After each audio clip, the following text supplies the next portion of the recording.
चलो स्टार्ट करो। एक बार बालक नरेंद्र अपने किसी संबंधी के यहाँ काशी में रह रहे थे। एक बार बालक नरेंद्र अपने किसी संबंधी के यहाँ रह रहे थे। संबंधी के यहाँ रिलेटिव काशी में रह रहे थे। काशी एक जगह का नाम है। उन्हें घूमने का बड़ा शौक था। उन्हें घूमने का बड़ा शौक था।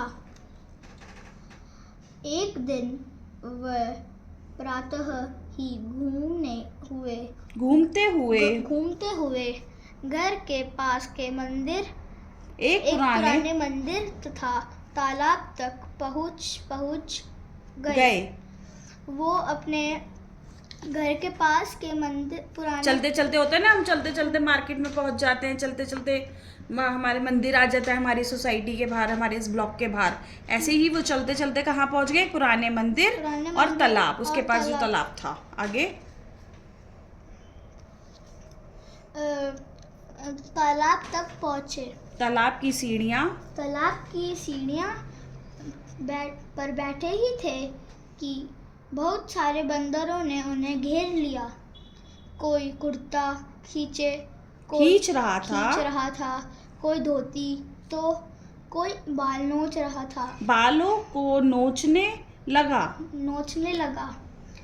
बस ठीक है, आगे। बस नरेंद्र घबरा गए।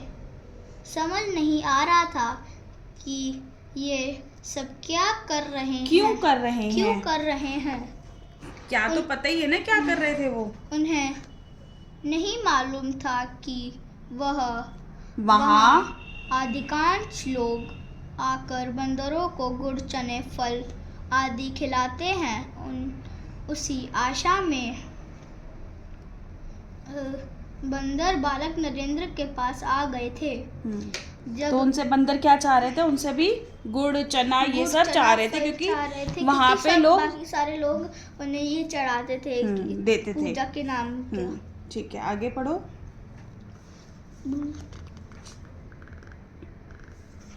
बालक तो बालक ही था। इतने सारे बंदरों को देखकर भाग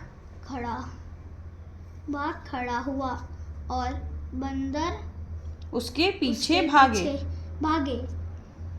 मतलब बालक नरेंद्र एकदम से खड़े हुए, घबरा गए ना, वो एकदम से खड़े हुए और भागने लगे।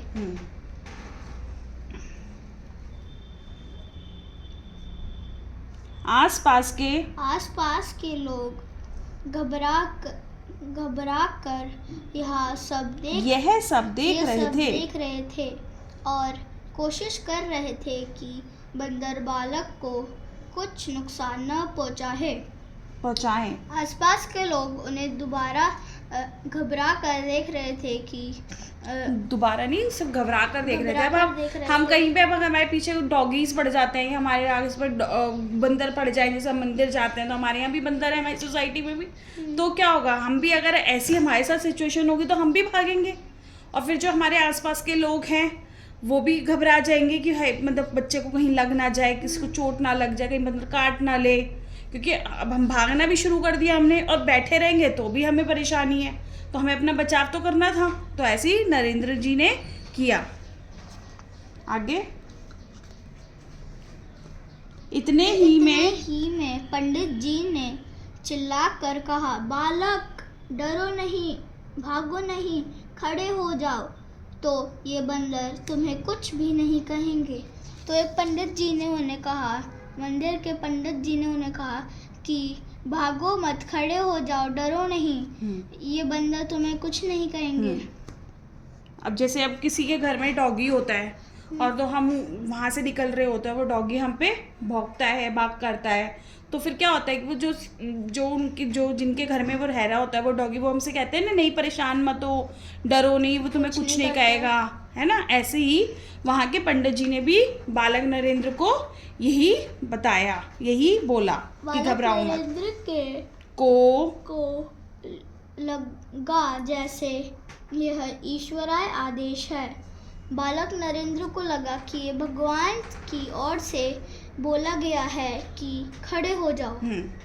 ईश्वरीय का मतलब? ईश्वरीय का मतलब भगवान की ओर से। श्योर?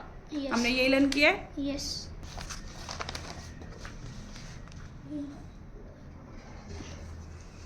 वह तुरंत विद्युत की भांति मुड़ा और बंदरों के सामने खड़ा हो गया।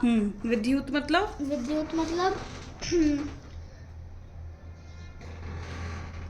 भूल गए? बिजली की तरह एकदम से खड़े हो मुड़ गए और बंदरों के सामने खड़े हो गए। बंदर जो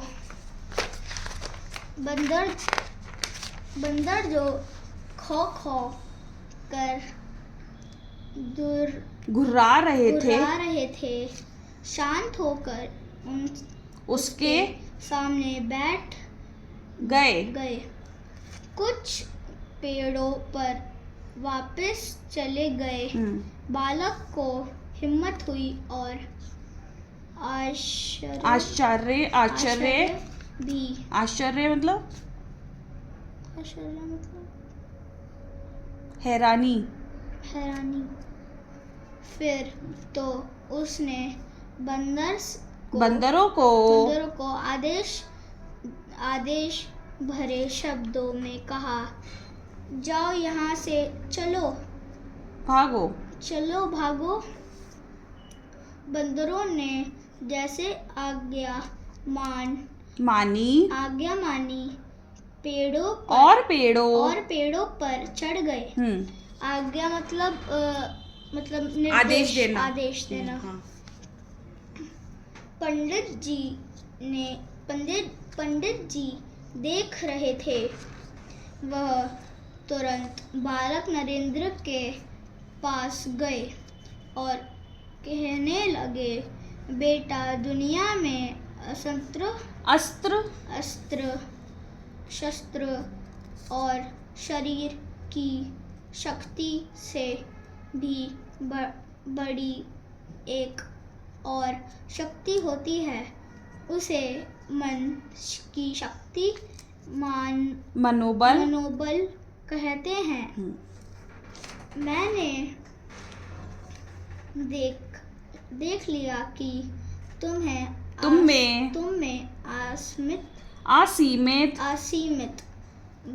मनोबल है। हाँ, अनलिमिटेड। असीमित मतलब अनलिमिटेड, सीमित मतलब लिमिटेड। तो यहाँ से हमें एक विलोम शब्द भी मिल रहा है, सीमित, असीमित। और यहाँ से भी मिल रहा है एक शस्त्र। नहीं, no, this is not the विलोम। कहाँ पे है?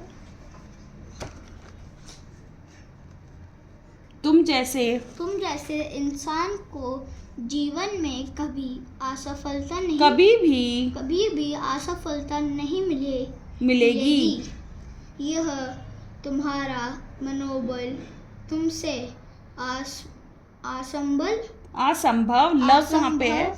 असंभव कार्य भी करवा देगा। ऐसा मेरा तुम्हारे लिए आशीर्वाद है। दूसरे लिखा है, दूसरी घटना। ये पहली घटना थी, ठीक है। दूसरी घटना दूसरी घटना भी लगभग इसी लिखा है, उसी उम्र की है। हाँ, इंग्लिश में क्या बोलते हैं उम्र को? एज की है। नरेंद्र को बचपन से कहानियाँ सुनने का बड़ा चाव था। कहानी सुनना ही नहीं, उन्हें कहानी सुनाने में भी उतना ही आनंद आता था। जब वह कहानी सुनाना शुरू करते थे तो उनके सहपाठी कौन होते हैं? क्लासमेट, सहपाठी सब कुछ भूल कर तन्मय होकर उनकी कहानी सुनते। जैसे हमें किसी चीज़ में इंटरेस्ट आ रहा है तो ऐसे ही बच्चों को जो और उनके क्लासमेट्स थे वो उनको जैसे कहानी सुनने का भी पहले कहानियाँ वो किससे सुनते थे? उनकी मम्मा से सुनते थे।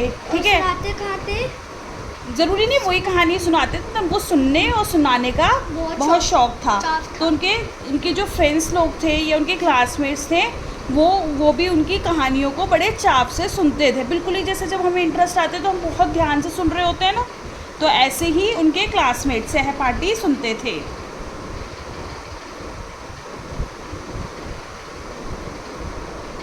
अधिकांश ऐसा ही होता था। एक दिन नरेंद्र अपने साथियों को कहानी सुना रहे थे। कहानी में बस रुक जाओ।